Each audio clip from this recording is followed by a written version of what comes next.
কিচ্ছু নেই।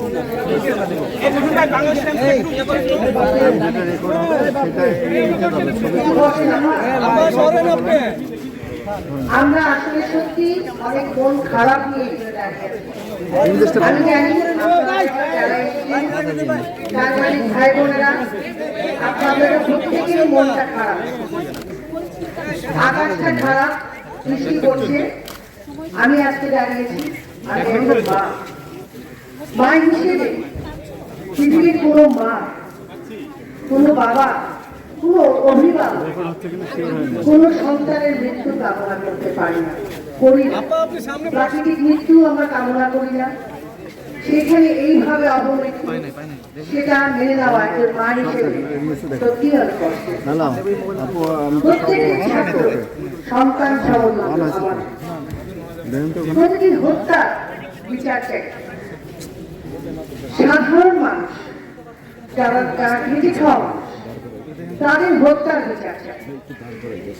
সাংবাদিক ভাই বোনেরা যারা নিহত হয়েছেন, যারা আহত হয়েছেন, তাদেরও হত্যা এবং আহত হওয়ার সাথে যারা জড়িত আছে তাদের বিচার চাই। সেই সাথে পুলিশ ভাই বোনেরা যাদের বাড়িতে ঢুকে ঢুকে পরিবারকে কষ্ট দিয়ে দিয়ে ভয় দেখিয়ে মেরেছে এবং মেরে তার লাশ ঝুলিয়ে রেখেছে, সেই হত্যার বিচার। আমরা সত্যি বিশ্বাস করেন আপনাদের সাথে আছে, ভুল বুঝবেন না। এবং যারা ছাত্র তাদের কাছে তো পৃথিবীটা হাতের মুঠোয়। আপনারা অনেক স্মার্ট, আমি জানি আপনারা অনেক বুদ্ধিমান। আপনারা একটু স্ক্রল করলে বুঝতে পারবেন কোনটা গুজব, কোনটা আপনাদের উস্কানি দিচ্ছে এবং কারা এই সময় আপনাদের ভিড় আছে। প্লিজ আপনারা কেউ অপব্যাখ্যা করবেন না। আমরা অভিভাবকদেরকে অনুরোধ করছি, আপনাদের মুখ খালি হয়েছে সেটা আমরা জানি, সেই কষ্ট আমরা বুঝতে পারছি। আর কোনো মায়ের, আর কোনো অভিভাবকের মুখ খালি হোক আমরা চাই না। আপনারা আপনাদের সন্তানকে ঘরে ফিরিয়ে দিন প্লিজ। আশা করি সরকার তার দায়িত্ব পালন করবে। স্কুল, কলেজ, ইউনিভার্সিটি অবশ্যই করবে। আমি শিক্ষকদের অনুরোধ করবো আপনারা আপনাদের ছাত্রদেরকে ক্লাসে ফিরিয়ে দিতে বলেন কিংবা ঘরে ফিরে দিতে বলেন। আমরা মাথা ঠান্ডা করে বসি, আমরা একটু চিন্তা করি যে আসলে আমরা কি করছি, কেন করছি, কিসের জন্য করছি। কোনো সহিংসতা আমরা চাই না, বিশ্বাস করেন চাই না। আপনারা যে যাই বলেন, আমি শিল্পী হিসেবে আসি যাই, আমি মা হিসেবে আসি আপনাদের কাছে, আমাদের করজোড়ে নিয়ে আপনাদের হাত জোর করে বলছি প্লিজ আপনারা আর কোনো সহিংসতা হতে দেবেন না। আর যারা উস্কানি দিচ্ছেন, আমি জানি না আপনাদের কি না হবে, আপনারা একটু বুঝতে পারবেন কি অন্যায় আপনারা করছেন। আমি কারো পক্ষে কথা বলছি না, আমার কোনো শব্দ নিয়ে আমি এখানে আসি। আমি মা হিসেবে আসছি, আমার সন্তান আছে। আমি চাই আপনারা সুস্থভাবে, সুন্দরভাবে আপনাদের ভবিষ্যৎটা গড়ে তুলুন। পৃথিবীটা অনেক সুন্দর, এইভাবে মানে সহিংসতা করে জীবনটাকে নষ্ট করবেন না। আপনারা সবাই ভালো থাকেন। আমাদের চলচ্চিত্র শিল্পীদের পক্ষ থেকে, আমাদের সংগঠনের পক্ষ থেকে অনেক অনেক কলাকুশলী আছেন যারা আমাদেরকে সহযোগিতা করছেন আজকে নিয়ে দাঁড়াবার জন্য। আপনাদের সবার প্রতি সাংবাদিক ভাই বোন, আপনাদের আমাদের শ্রদ্ধা, ভালোবাসা, ডাক্তার, ইঞ্জিনিয়ার যারাই আছে সবার প্রতি আমাদের শ্রদ্ধা। এবং প্লিজ যারা ভালো কথা বলতে পারেন, যারা বোঝাতে পারেন, যারা বুদ্ধিমান, তারা একটু বসেন, সবাই মিলে বসেন, দেখবেন সুন্দর একটি সকাল আমরা দেখতে পাবো। সবাই ভালো থাকবেন। জয় বাংলা।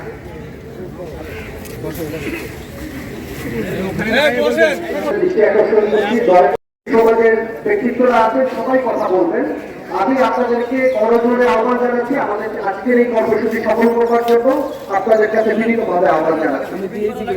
সেই সাথে আমরা সাধারণ ছাত্র যারা, মেধাবী ছাত্র যারা, তাদের কাছে আমরা অনুরোধ রাখতে চাই আপনাদের দাবি দেওয়া মেনে এই সরকার প্রত্যেকটি বিষয় বাস্তবায়ন করবে। আমরা আপনাদের পাশে আছি, কিন্তু এইটা মনে রাখুন, আজকে বাংলাদেশকে যারা সিরিয়া বানাতে চায়, আজকে বাংলাদেশকে যারা লিবিয়া বানাতে চায়, আজকে বাংলাদেশকে যারা ইরাক বানাতে চায়, সেই বিশ্ব মনন্দের ষড়যন্ত্র কিন্তু আপনাদের বুঝতে হবে। আপনারা মেধাবী, আপনারা বিশ্ববিদ্যালয়ের ছাত্র, আগামী দিনে এই রাষ্ট্র আপনারা পরিচালনা করবেন। আপনাদের মুখের দিকে তাকিয়ে আজকের এই অভিভাবকরা রাস্তায় দাঁড়িয়েছে। আমরা পরিষ্কার ভাষায় বলতে চাই, সরকারের যতটুকু দায় আছে প্রত্যেকটি দায় স্বীকার করতে হবে। প্রত্যেকটি হত্যাকাণ্ডের সুষ্ঠু তদন্ত করে তার সঠিক বিচার করতে হবে। সেই সাথে এই বাংলাদেশে যারা পৃথিবীর মতো রাষ্ট্রের গুরুত্বপূর্ণ স্থাপনায় যারা আগুন দিল, পৃথিবীকে যারা জ্বালিয়ে দিল, যারা সন্ত্রাসী কর্মকাণ্ড করেন, পেট্রোল করলো, সাধারণ মানুষের দুর্ভোগ সৃষ্টি করলো, তাদেরকে বিচারের মুখোমুখি করতে হবে। অর্থাৎ সেই রাষ্ট্রদ্রোহী দেশদ্রোহী চক্রটি আস্তাদেরকে ঢাল হিসেবে ব্যবহার করে বাংলাদেশকে তারা ঘুরিয়ে দিতে চায়, ওই বিশ্বমন্ডলের ইচ্ছা পূরণ করতে চায়, গৃহযুদ্ধ বাঁধাতে চায়, আপনাকে আমাকে মুখোমুখি করতে চায়, আপনাদেরকে রাষ্ট্রের মুখোমুখি করতে চায়, তাদেরকে আপনাদের চিহ্নিত করতে হবে। তাই ছাত্রদের কাছে বিনীতভাবে আহ্বান জানাই, দয়া করে আপনারা ভাবুন, আরো ভাবুন, এখনো সময় আছে, আমাদের বাংলাদেশকে আমরাই রক্ষা করবো। বাঙালি বন্ধুরা, এ পর্যায়ে আমন্ত্রণ জানাচ্ছি আমাদের প্রিয় অভিভাবক, প্রিয় পুলিশ শিল্পী আলোচনাটিকে আমি বক্তব্য রাখতে আহ্বান জানাচ্ছি।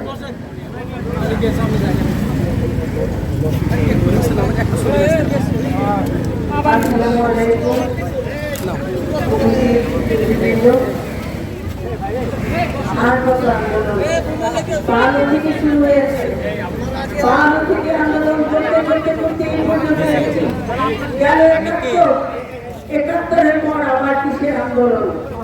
আমরা তো আশাতে আন্দোলন করছি। হ্যাঁ, আমাদের দাবি থাকবে, দাবি আমাদের থাকবে, কিন্তু সেই দাবি, সেই উপস্থাপনটা তো সুন্দর থাকতে হবে। আমি রাষ্ট্রীয় সবকিছু ধ্বংস করে নিজের জীবনকে বিপন্ন করে আমি তো দাবি আমার সে আদায় করতে পারবো না। অবশ্যই দাবি থাকবে, সবাই ছাত্রদের দাবি থাকবে, যার যার দাবি সেই দাবিটা উপস্থাপন করতে হবে সেইভাবে। আমরা তো সেভাবে করছি না, আমরা নিজের জীবনকে বিপন্ন করছি। আমি চাচ্ছি না আমি একজন মা হয়ে, আমি একজন বাংলাদেশের জনগণ হয়ে, একজন জনসাধারণ হয়ে আমি চাইবো না আমার দেশের ক্ষতি হোক, আমার দেশ ধ্বংসের দিকে চলে যাক, কখনোই চাইবো না। চলুন আমরা সবাই মিলে একসাথে হয়ে এটা একটা সমাধান করি।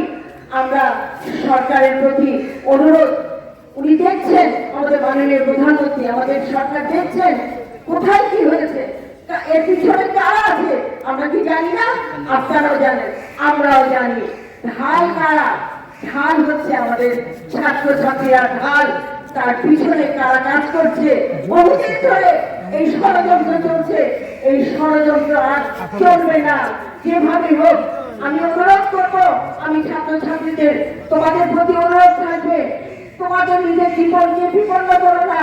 তোমাদের সংসার, তোমাদের বাবা মা, তোমাদের ভাই বোনরা তোমাদের মুখের দিকে তাকিয়ে আছে।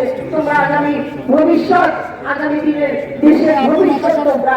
সুতরাং এইভাবে তোমাদের নিজের জীবনকে বিপন্ন করে, নিজের জীবনকে ত্যাগ করে তোমরা এই আন্দোলনে এসো না। তোমরা আসো আন্দোলনে, আমরা বসে আলোচনায় সবাই বসবো, সবাই বসে একটা সমাধান হবে নিশ্চয়, এবং প্রত্যেকটা হত্যার বিচার হবে। মাননীয় প্রধানমন্ত্রী বলেছেন যে এর বিচার হবে, এক এক করে বিচার হবে। পুলিশ গুলি করলো, কার নির্দেশে? সেটা কি একবার দেখেছি আমরা? এলাকায় গুলি করছে, কার নির্দেশে? অবশ্যই এটা আমাদের বিচার হবে। মাননীয় প্রধানমন্ত্রী বলেছেন বিচার হবে। সুতরাং আর কোন আন্দোলন না, সেই ৭২ থেকে আন্দোলন করতে করতে পর্যন্ত এসেছি। সাজানো বাগান, বাংলাদেশ একটা সুন্দর সুন্দর একটা দেশ, আমাদের সোনার বাংলা, তোমায় ভালোবাসি, এটার উপরে আর কিছু নেই। সুতরাং আমরা কোন রকমে কারো উস্কানিতে আমরা সামনে আসবো না, আমরা বসে আলোচনায় থাকবো। আপনারা সবাই, সবার জীবনে কাম আছে। সুতরাং আমরা এখানে যারা যারা আগে সুন্দর করে কথা বলেছেন। আমরা সুন্দরভাবে বাঁচতে চাই, এই দেশকে রক্ষা করতে চাই। সুতরাং যে যে কাজ করবে তার বিচার হবে। আপনারা আমরা সবাই ভালো নিজেদের জীবনকে বাঁচিয়ে আলোচনায় আমরা সমাধান করব। জয় বাংলা, জয় বঙ্গবন্ধু, বাংলাদেশ চিরজীবী। আল্লাহ হাফেজ।